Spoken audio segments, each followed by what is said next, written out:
inyama yakho uyibona la kuwe ngokuthi ma uNkulunkulu ekhuluma iphatheke kabi, ayizwani neqiniso. Uyicheka lapho ukuthi inyama yakho ayizwani umthandazo futhi.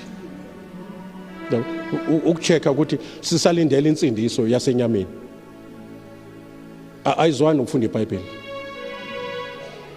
Nikona enkozweni iya ngoba kuyisonto elikhulu,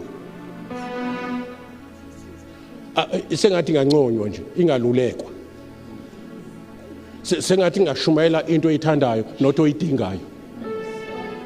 Ngeke ngikwenze ngokuphela ngisazoma phambi kaNkulunkulu ngitheni ezimvwini zakhe. Angisabi nina, ingakho ngikhuluma nje, angisabi nina, ngisaba lo ngithumile. Ningangixabanisi nomuntu ongithumile. Ungangithengi nangemali futhi, unganginiki imali kanti uzama ukungibamba imessage. uJesu uyabuya manje nathi soma phambi kwesihlalo sobukhosi thina esishumayelayo sizilanda ukuthi besintshelana, ngoba uthe uJesu nibafundise konke ngeniyale ngakho. Manje angizuthatha okusekhanda, fune ngisho njengoPawulo uthi ngikwamukele enkosini nalokho engininika kona, fune nginikile ezifresh esuke enkosini, ngibe uUber olandisa ezulwini ayilethe kubanikazi. Ngintshela iqiniso but ngothando, ngomoya.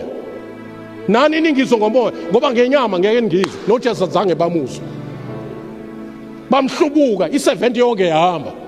uJesu wabuza laba abasele wathi ngoba ngeke ngiyishintshe imessage mina, nani niyahamba? Anithandi lento engishoyo ngoba nami ngiyithatha kubaba. Arada ngithenga iqiniso kunoma ngithengise ngalo ngenxa yabantu. Uma be 3, 4, 5 abangizwayo, I won't stop preaching the good news. Uma khona abasizakalayo la endlini, khona abangeke bafane nendlela abangene beyiyo, kunabantu abakhululekayo ngeqiniso abalizwayo la endlini.